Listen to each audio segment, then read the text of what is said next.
They will never admit it openly, but in hidden corners of the world. Certain truths still whisper through broken family trees and buried court records truths. So disturbing that even speaking them aloud feels like you are tearing open a wound in history itself. Imagine a girl raised as a daughter, innocent in the eyes of the world, molded by the walls of her family home, only to be later turned into something she was never meant to be: a wife, a possession, a replacement for desires too forbidden to name. This is not fiction, it is not folklore. It is the kind of story you are warned to stay away from, because once it enters your mind, it never leaves. Tonight, you will walk with me into one of the darkest family crimes ever recorded. A story that reveals not just corruption inside a household, but the sickness of entire systems that protect silence over truth. In this story, a girl was both daughter and wife. She lived beneath a roof where love and betrayal, nurture and exploitation, family and forbidden intimacy collided in ways so unholy that even the courts struggled to define the crime. What you are about to hear is not simply about a family, it is about power. It is about how institutions, the church, the law, even the neighbors who looked away allowed something monstrous to fester in plain sight. Ask yourself this as you listen: how many similar stories were buried, erased, and never spoken of, because they shattered the illusion of order society clings to? This story is a shadowed map, and once you see it, you will begin to recognize patterns in history, in authority, and even in your own bloodline. The daughter-wife mystery is not merely scandalous, is a mirror. And men who dare to look into it will never see the world the same again. She was raised to obey. She was raised to believe. But obedience, when twisted, becomes the perfect chain. And belief, when corrupted, becomes a cage so dark that even escape feels like sin. By the end of her life, she was no longer a girl. She was a symbol of everything humanity tries to bury but cannot destroy. This is her story. This is their crime. And this is the forbidden history. You were never meant to know. The village where it began was the kind of place that pretended purity while hiding rot beneath its polished Sunday smiles. Small houses, dirt lanes, church bells ringing on time, it looked like the image of respectability. But beneath that illusion, rules were bent, bloodlines twisted, and silence became the strongest law. The girl was brought into this world as a daughter, adopted into a home that should have protected her. But the moment she crossed that threshold, her fate was already written in a script darker than any sermon preached from the pulpit. The man who called himself her father wore the mask of decency, a provider respected by neighbors, a figure who bowed his head in prayer. But his eyes told another story: a hunger, a claim on her future that had nothing to do with guardianship, and everything to do with ownership. He raised her with the discipline of a father, but the gaze of a man already planning her role as something more. The woman of the house, the wife, turned away, choosing not to see, and so silence thickened, like fog across their walls. As the girl grew, her identity was carved by the contradictions around her. To the outside world, she was the child, the innocent, the one to be guided. Inside, she was groomed through gestures so subtle that even she did not understand them. A touch that lingered too long, a phrase that carried double meaning, a warning disguised as advice. This was not love, this was programming. A slow erosion of boundaries until obedience and intimacy blurred. By the time she reached womanhood, the choice had already been taken from her. She was not asked, she was claimed. And when the day came that the villagers realized she was no longer just a daughter, but a wife in the very same household, They whispered but did not act. The church blessed it with silence. The law hesitated, unsure how to name the crime when the very idea threatened the foundations of family and marriage. In the end, it was not just the man who betrayed her. It was an entire system. Neighbors, officials, priests, all complicit by their refusal to shatter the illusion. And so the daughter became the wife, a forbidden bond sealed not by love but by the corruption of power, and a crime that still echoes in the hidden history of blood and law. Imagine the nights in that house, the air thick with the sound of crickets outside, the silence of neighbors who chose not to hear, and behind the walls, a girl trapped between two roles she never chose. She was the daughter by name, but by ritual, she was groomed for something unspoken. The man who had raised her played the role of father during the day, commanding, instructing, shaping her mind with control disguised as guidance. But at night, the roles shifted. He no longer spoke as a father. He spoke as a man who believed he had earned her devotion, her submission, her body. These transitions were not sudden explosions of violence, they were rehearsed, calculated, woven slowly into her life until resistance felt impossible. That is what made the crime so terrifying. Not just the act itself, but the psychological cage he built around her. He did not need chains. He did not need bars.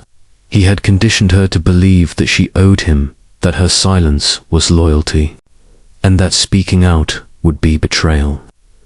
It was not love, it was possession disguised as destiny, and she carried the weight of that possession in her eyes, in the way she walked, in the way she never looked at the horizon as though escape were even possible. The town noticed. They always do. Villagers watched her grow older, noticed the intimacy in the way the man hovered near her, noticed how she rarely smiled without fear shadowing her face. They whispered over fences, in kitchens, in church pews, but never loud enough to challenge him. Why? Because to expose him was to admit something unholy was taking place right in their midst, and to admit it would be to dismantle the illusion of purity they all lived behind. The girl's world collapsed inward, until the only reality she knew was the one he had written for her. She became the daughter-wife, not through choice, not even through force alone, but through a system of silence that made her believe there was no escape. And in the end, that is the real heroine. The cage is no longer locked from the outside, but from the inside of the victim's own mind. The ceremony that bound her to him was not the wedding of joy, flowers and music one imagines. It was a performance designed to legitimize what had already been happening in secret. She stood there as the villagers gathered, some with eyes wide in disbelief, others with faces carved into masks of cold acceptance. The priest, trembling, but obedient, read the words that would turn this daughter into a wife, this crime into a contract. And when he said, "Do you take this man?" the girl, whose entire identity had been sculpted by the very same man, nodded because she had been conditioned to believe no other answer existed. Every vow she spoke was not her own voice, but the echo of his control, rehearsed through years of grooming. The villagers clapped, but the applause was hollow, a brittle sound that tried to cover their unease. They knew what they were witnessing was not love. They knew it was a crime dressed in the clothes of tradition. Yet none dared to intervene, because intervention meant drawing fire upon themselves, admitting weakness in the system, tearing apart the fragile illusion of morality that bound their community together. And so the daughter-wife became official, her cage no longer hidden but sanctified. At night, she lay in the same bed where she had once slept as a child. By day, she worked the chores of a wife, while her eyes carried the exhaustion of someone too old for her years. Every glance in the mirror reminded her of the truth. She was no longer just his daughter. She was now trapped as his wife, the forbidden. Bond sealed not by.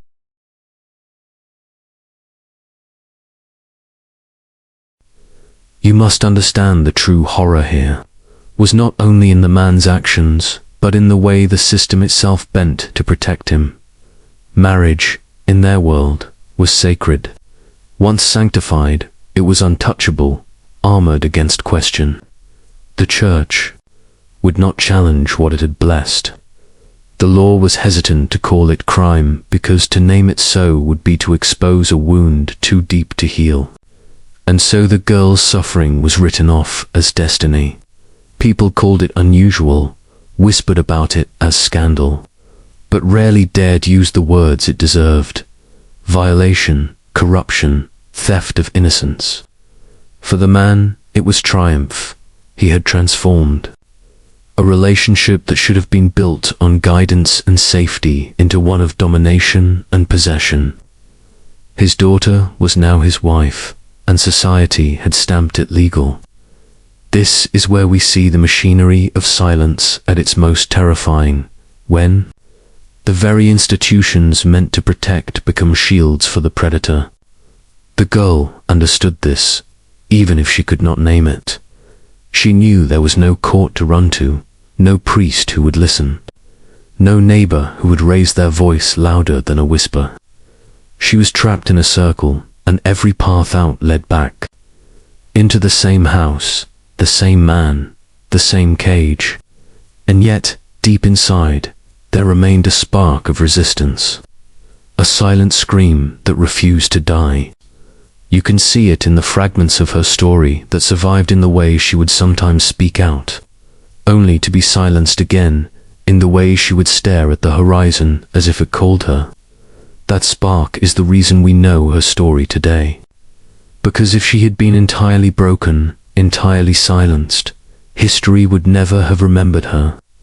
And yet, even in remembering, we are haunted. Because what she endured was not only her crime to suffer, was our crime to allow. But let me ask you directly, what kind of power convinces an entire community to remain silent in the face of such a crime? Fear, yes. Shame, certainly. But deeper than both is complicity. To acknowledge her suffering would mean acknowledging the darkness inside their own bloodlines, their own secrets. Because the truth is this: her story was not unique. It was simply exposed. Countless others were buried in silence, hidden beneath the masks of family respectability and religious obedience. That is the chilling reality. This was not a lone crime, but a pattern, a shadow stretching across centuries.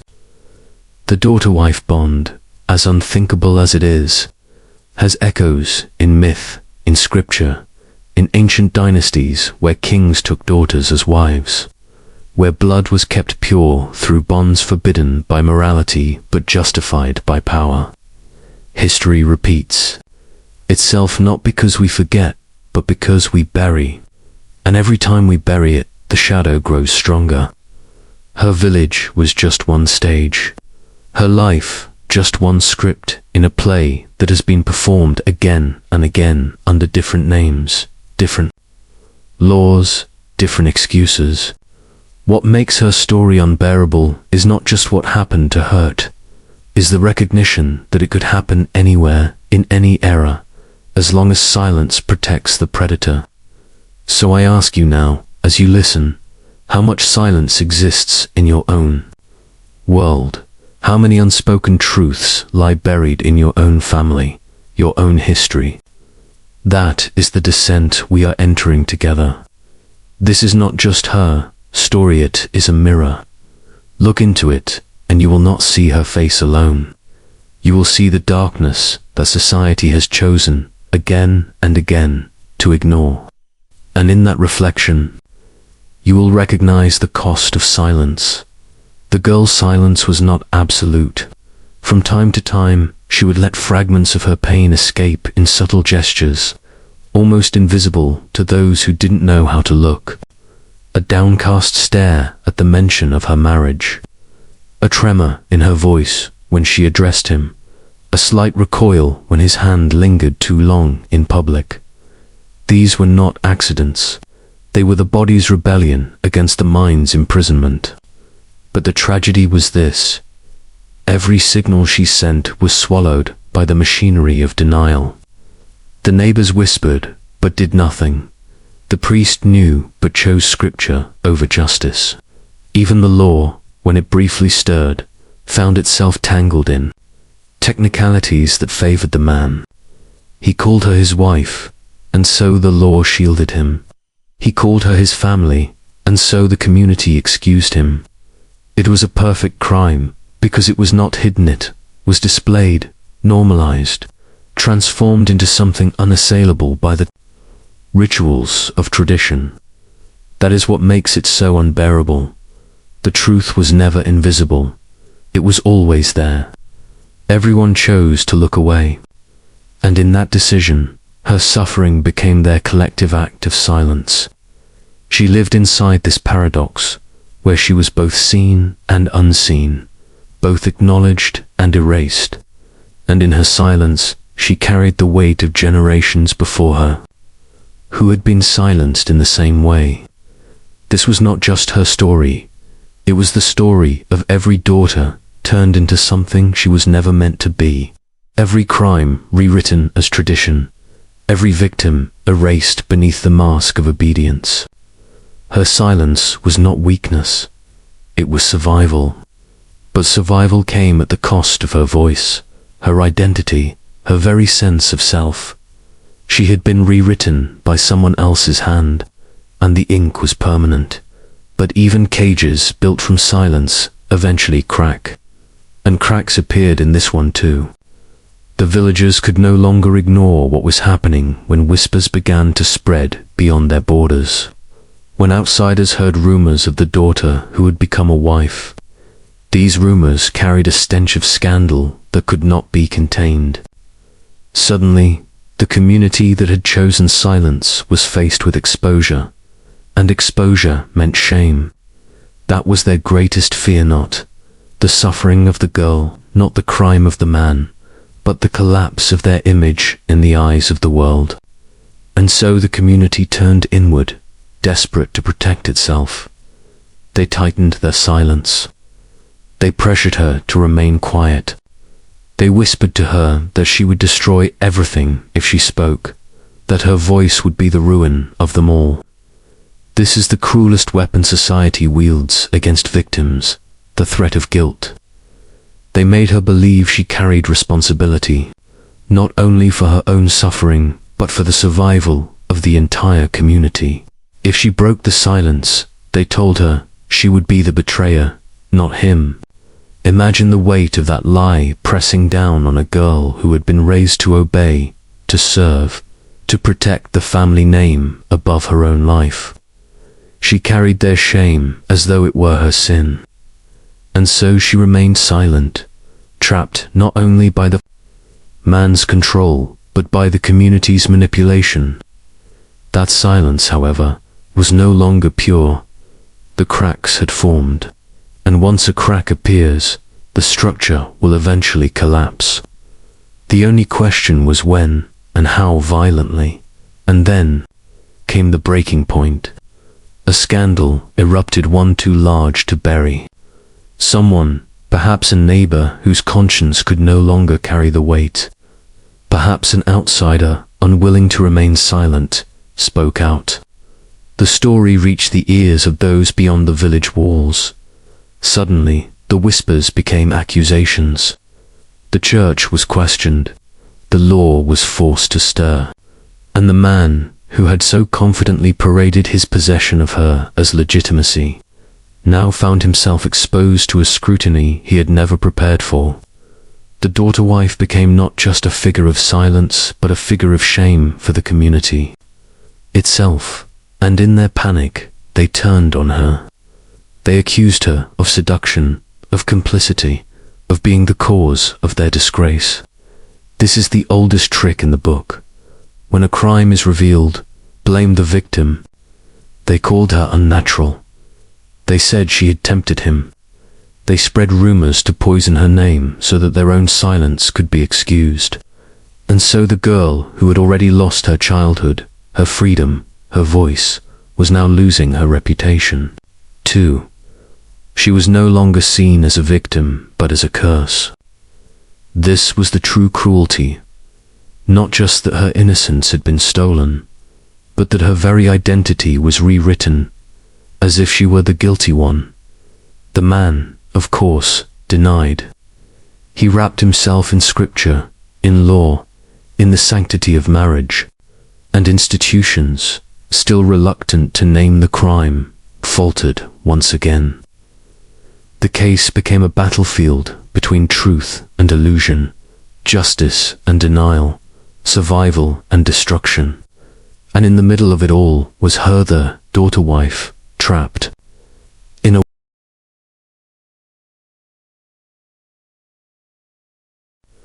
The trial was never meant to reveal truth. It was meant to preserve illusion. When the case finally reached the courtroom, the building itself felt like a stage, designed to convince the world that justice was being served, while quietly ensuring that power remained untouched. The man walked in not as a criminal, but as a patriarch defending his honor. He wore his best clothes, carried his Bible, and looked every bit the righteous husband wronged by gossip. The girl, however, entered under a different light. She was pale, silent, her hands trembling as she stood before a room full of strangers who had already judged her. They did not see her as a victim. They saw her as an inconvenience, a disruption to the order they depended on. Every question asked of her was a knife. Did she resist? Did she consent? Why had she remained silent for so long if she had been wronged? The system turned her suffering into suspicion, her silence into guilt. That is the cruelty of corruption, takes the victim's wounds and uses them as weapons against her. The man's lawyer painted him as misunderstood, a father who had acted out of misguided affection, a husband who had sought to protect her future. The church testified in his favor, claiming the marriage was unusual but not unholy, and the law, bound by its own limitations, struggled to name the crime. For what do you call it when a father becomes a husband, when innocence is stolen not by force but by manipulation so complete that even the victim struggles to define it? The court stumbled, and the girl, already broken by years of silence, found herself crumbling under the weight of their questions. By the end, the trial had less to do with what had been done to her, and more to do with what her existence revealed about them. They were not trying her, they were trying themselves, and they could not bear to be guilty. The verdict was a compromise designed to protect the system, not the girl. The man did not walk away fully condemned, nor was he punished as the crime deserved. Instead, he was shielded by half-truths and technicalities, his crime minimized into something improper rather than unforgivable. He paid a fine, endured whispers, but returned home with much of his power intact. The girl, however, was left in ruin. Stripped of dignity, shamed by the community, she became the living embodiment of their denial. Wherever she walked, eyes followed her. Some pitied her, others despised her, but few dared to see her as what she truly was, a victim crushed beneath a system designed to erase her. Her name became a symbol of scandal, her story twisted into a cautionary tale not about the dangers of corruption, but about the dangers of women who broke silence. That is how societies maintain control. They recast victims as warnings, not against predators, but against speaking out. She was told to rebuild her life, but there was nothing left to rebuild. With the house that had been her prison still stood. The man who had owned her still breathed. The neighbors who had once smiled still gossiped behind closed doors. And she, now both daughter and wife, victim and outcast, lived in the hollow space. Between roles she never chose, this is the aftermath of silence. It does not end when the crime is exposed. It lingers like a shadow, reshaping the victim's entire existence, ensuring she carries the weight long after the predator walks free. But her story did not die in silence. No, it lingered, whispered through generations, carried like a curse that refused to be buried. Families told it in fragments, always lowered voices, as if speaking her name too loudly might summon shame. Outsiders recorded it as scandal, historians debated it as anomaly, but the truth is this: her story was neither accident nor exception. It was revelation. A revelation of how easily society bends to protect its predators, how quickly institutions collapse when asked to defend the powerless, how silence itself becomes a weapon more destructive than any chain. And here is where I must ask Ubiquus. You, too, are part of this descent. How many other stories like hers were erased?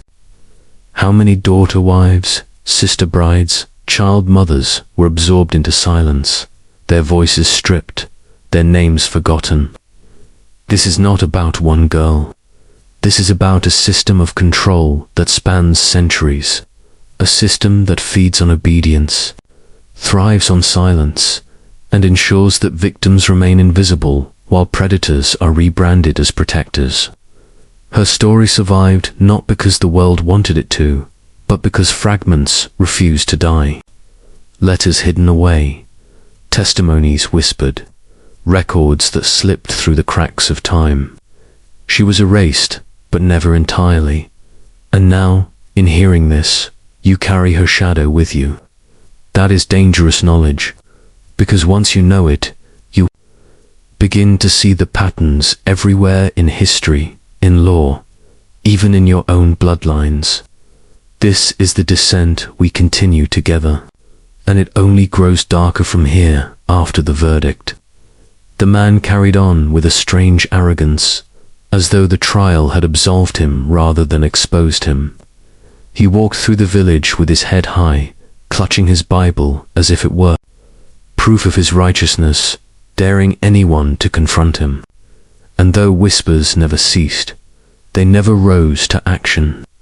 The girl, however, could not walk the same streets without feeling every glance slice into her like a blade. To the villagers, she was not a victim, but a symbol of scandal. Children were warned not to become like her, as if she had been the corrupter rather than the corrupted. This inversion of guilt is one of history's most disturbing weapons, the rebranding of the innocent as guilty so that the guilty can remain untouchable. She began to withdraw, shrinking from the world, her silence now not just survival, but exile. Nights became unbearable. She slept lightly, haunted by footsteps in the hallway, by the echo of vows she had been forced to speak, by the weight of a system that had abandoned her. Some nights she dreamed of running away, but fear chained her to the house. Where would she go? Who would believe her? She was tethered to her captor not just by law, but by the shame society had draped around her shoulders. And yet, despite the suffocating despair, fragments of resistance flickered. She began keeping a hidden journal, scraps of paper tucked beneath floorboards, where she poured out her pain in words that no one else would hear. Those fragments, discovered years later, are the reason her story survived at all. They are the voice that the trial tried to silence, the voice the community tried to erase. In those pages, she was no longer daughter or wife. She was simply herself, a soul screaming into the void, demanding to be remembered. Generations later, her story continued to haunt the descendants of that village. Families carried it like an unspoken curse, never fully addressing it but never free from it. Children grew up hearing fragments warnings whispered at night, cautionary tales stripped of names but heavy with implication. Some were told that a girl had sinned by breaking the sacred order of family. Others were told only that a scandal had once torn the community apart. Few were ever told the truth, that a man had stolen a life and a system had helped him do it. That distortion of memory is perhaps the most chilling part of her legacy. Truth was not denied. Outright it was rewritten, reshaped, until it became another weapon of silence. But the fragments remained. In old records, in hidden journals, in the shame that lingered like smoke, her story refused to die. It became mythic, half-remembered, distorted, but never gone. Outsiders who stumbled upon it in court documents or whispered testimonies described it as both unbelievable and inevitable. Unbelievable because it revealed a darkness most refused to face. Inevitable because history shows us again and again that silence always protects the predator, never the victim. And so her story lived on, not as closure, but as an open wound. A wound that forced each generation to confront its own capacity for silence, its own willingness to turn away. That is why we are still speaking of her now, because she did not.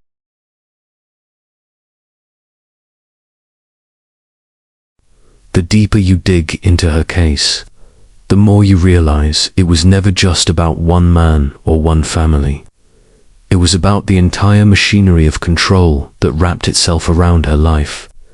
The church, which should have been her sanctuary, instead, became her prison's outer wall.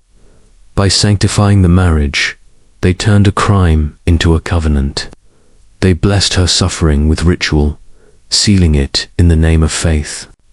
And in doing so, they created a shield that made resistance seem like sin. The law, equally corrupted, became the second wall of her prison. When the trial came, the judges did not seek justice, they sought preservation. Preservation of marriage as an institution, preservation of male authority, preservation of the illusion that the family was sacred and unbreakable, even when it was corrupted to its very core. And the villagers, the third wall, became the silent witnesses who enforced control through shame and gossip. They did not need to raise their hands against her. Their whispers were enough.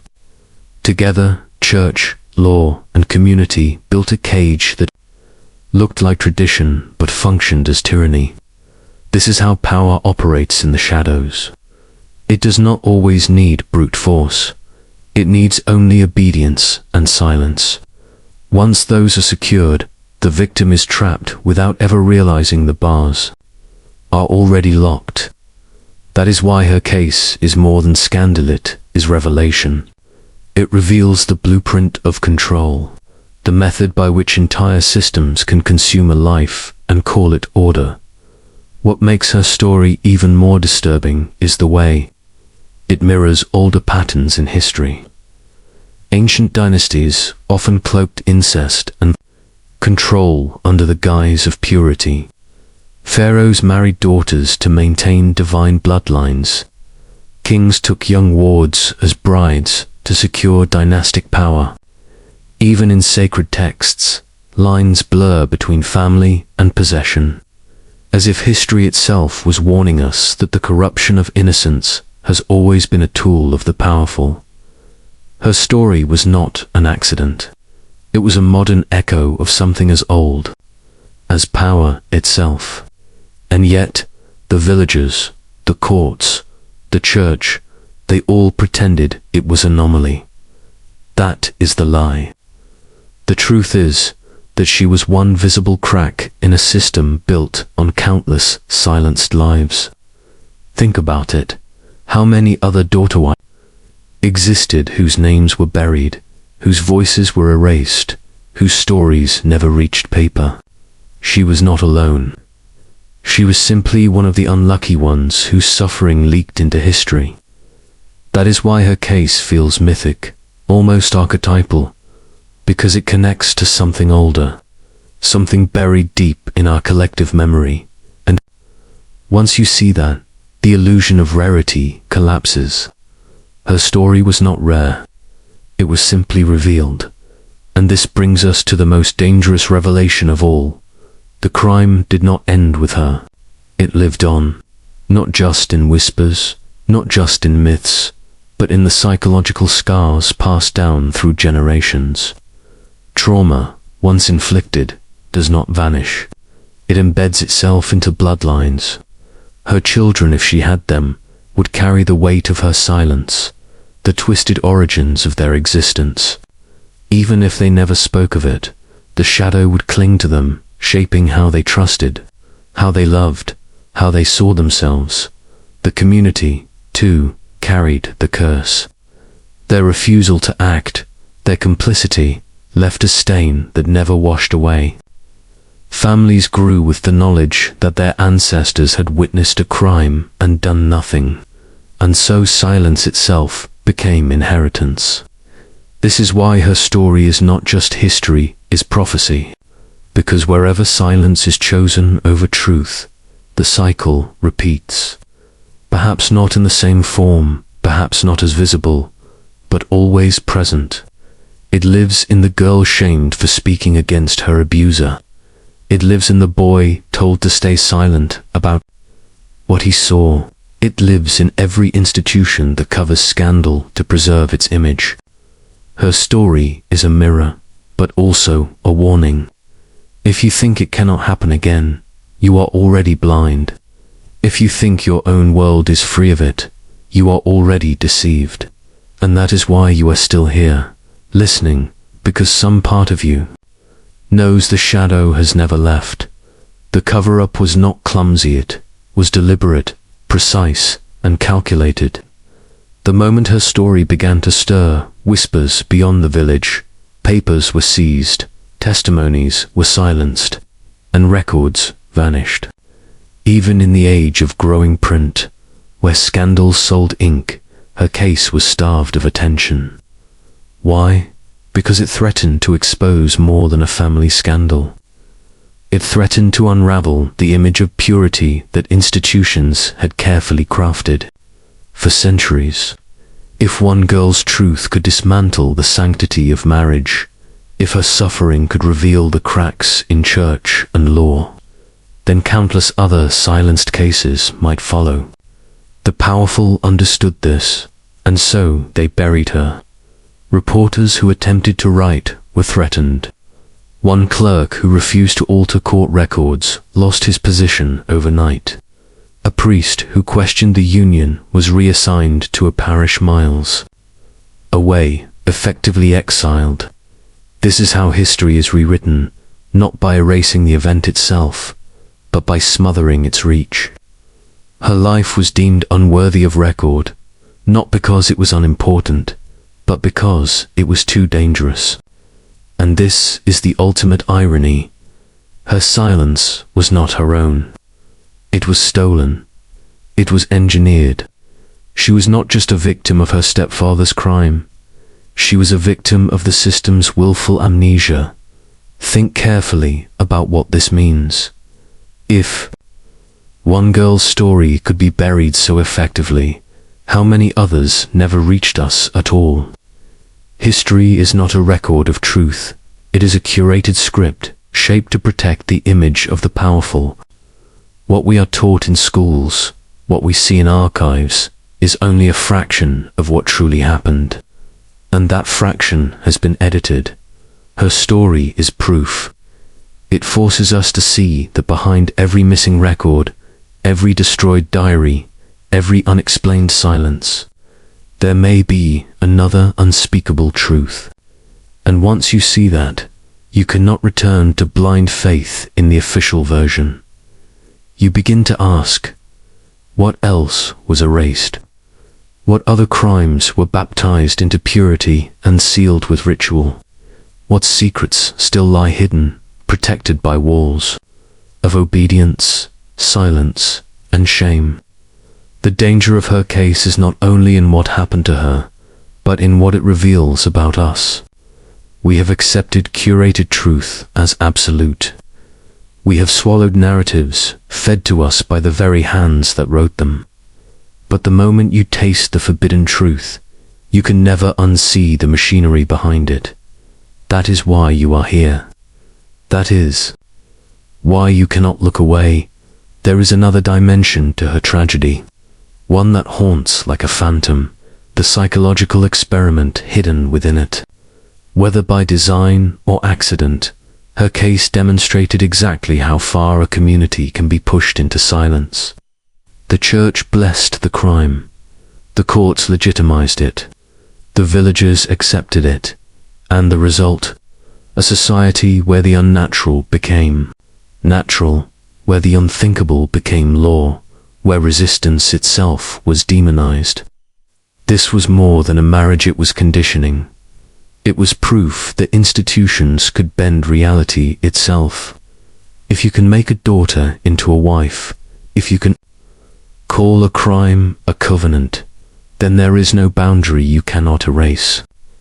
Do you see the danger? This is why her case matters more than one girl's suffering.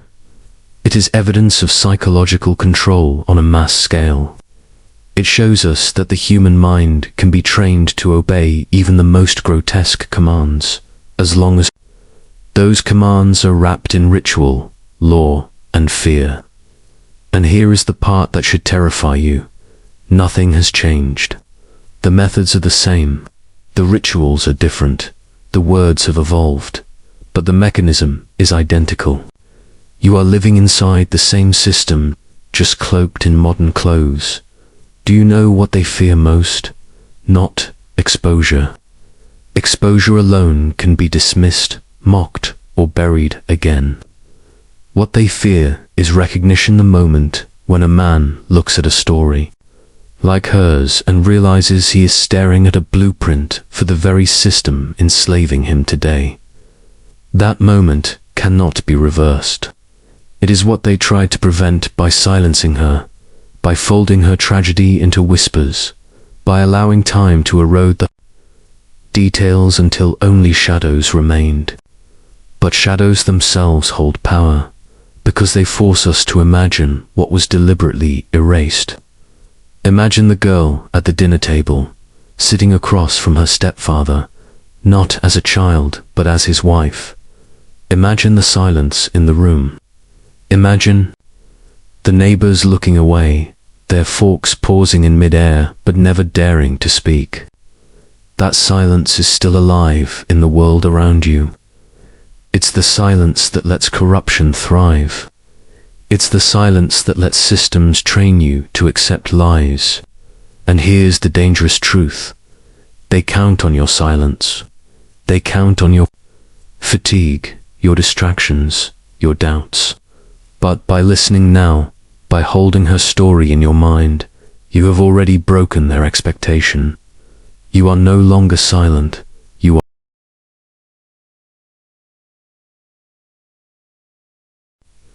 The record of her death was not written in ink, it was written in erasure.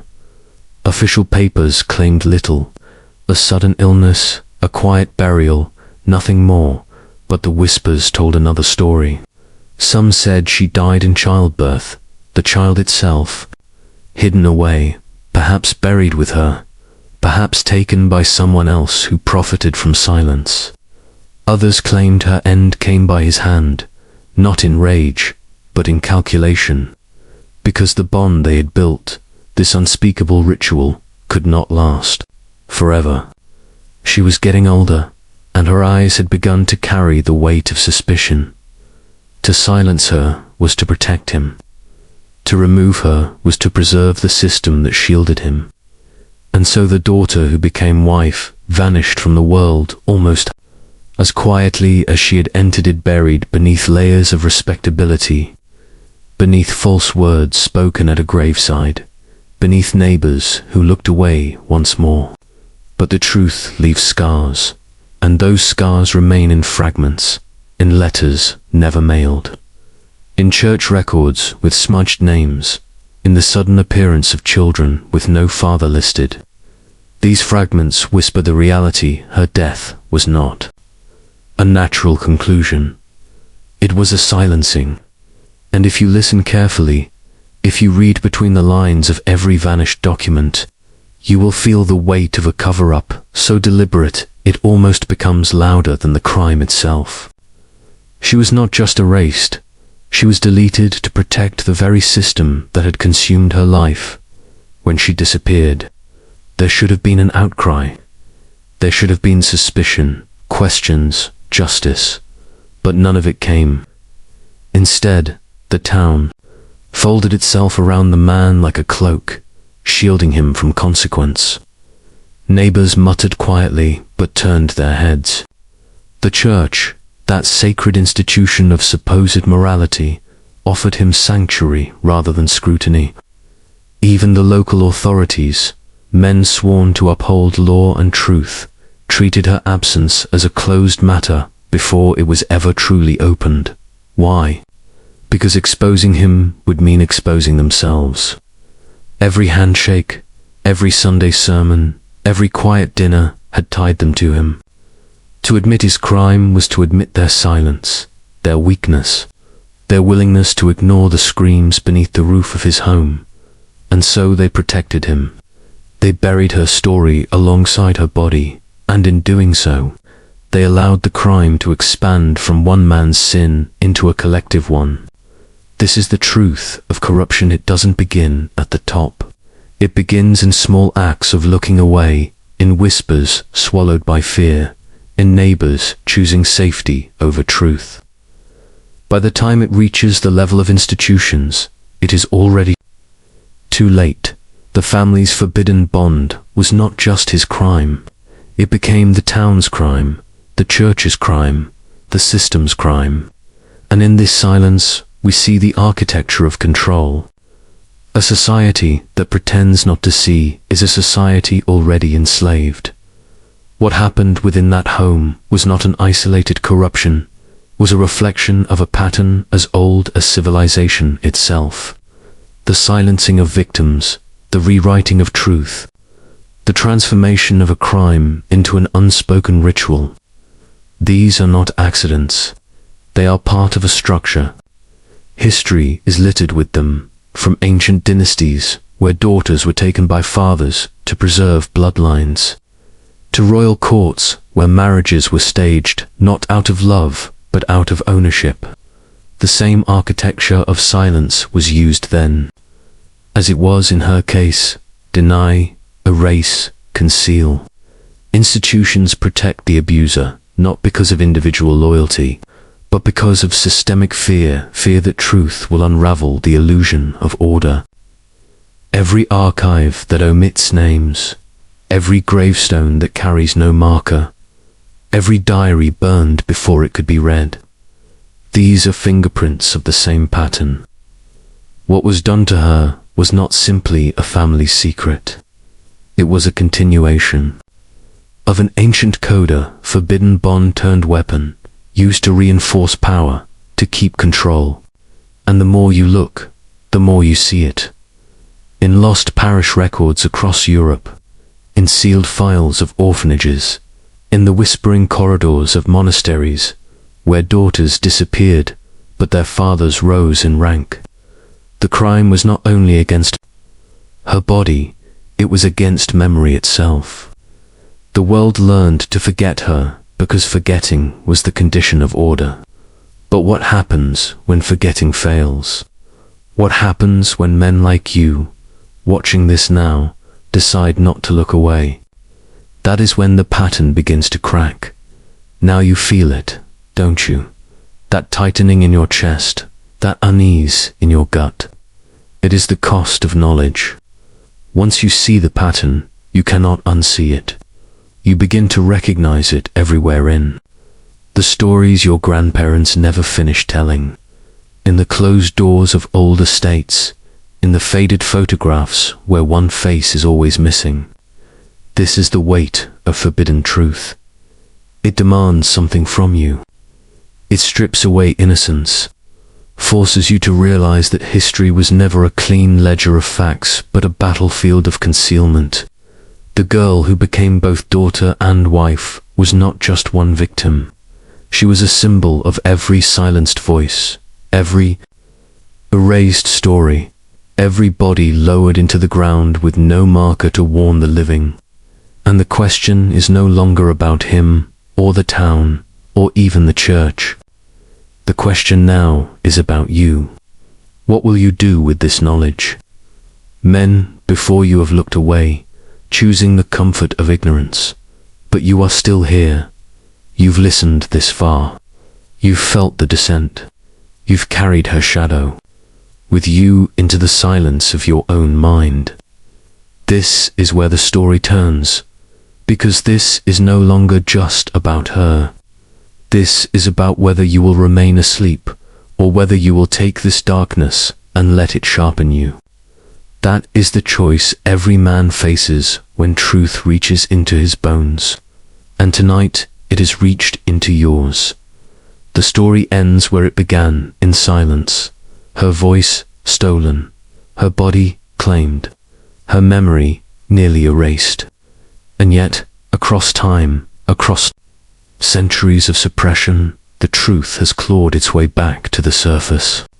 Not through the institutions that buried her, not through the family that abandoned her, but through you. The fact that you know her story now is the rebellion they feared most. Because knowledge spreads like fire, and once a man sees what lies beneath the polished mask of history, he cannot go back to blindness. He carries the weight, but also the weapon.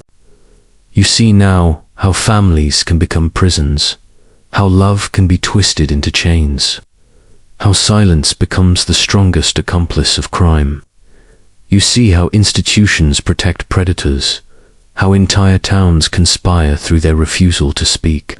And, in that recognition, something in you changes. You will not look at obedience, tradition, or even the word family the same way again. Her story is not just about her suffering, it is about your awakening. That is why they buried it. That is why they hoped men like you would never hear it. But you did, and now you cannot unknow it. Carry it, guard it, let it sharpen you, for the forbidden truths of history are not meant to crush youth. They are meant to forge you into something that cannot be deceived again. If you felt this descent, if you carried her shadow with me, then do not let it end here. Like this video, share it with those who can bear the weight. Subscribe, because there are darker truths still waiting. And comment now where you are watching from, so that we know how far her voice has finally traveled. You are not alone in this awakening. You are part of something greater, something dangerous, something that cannot be silenced.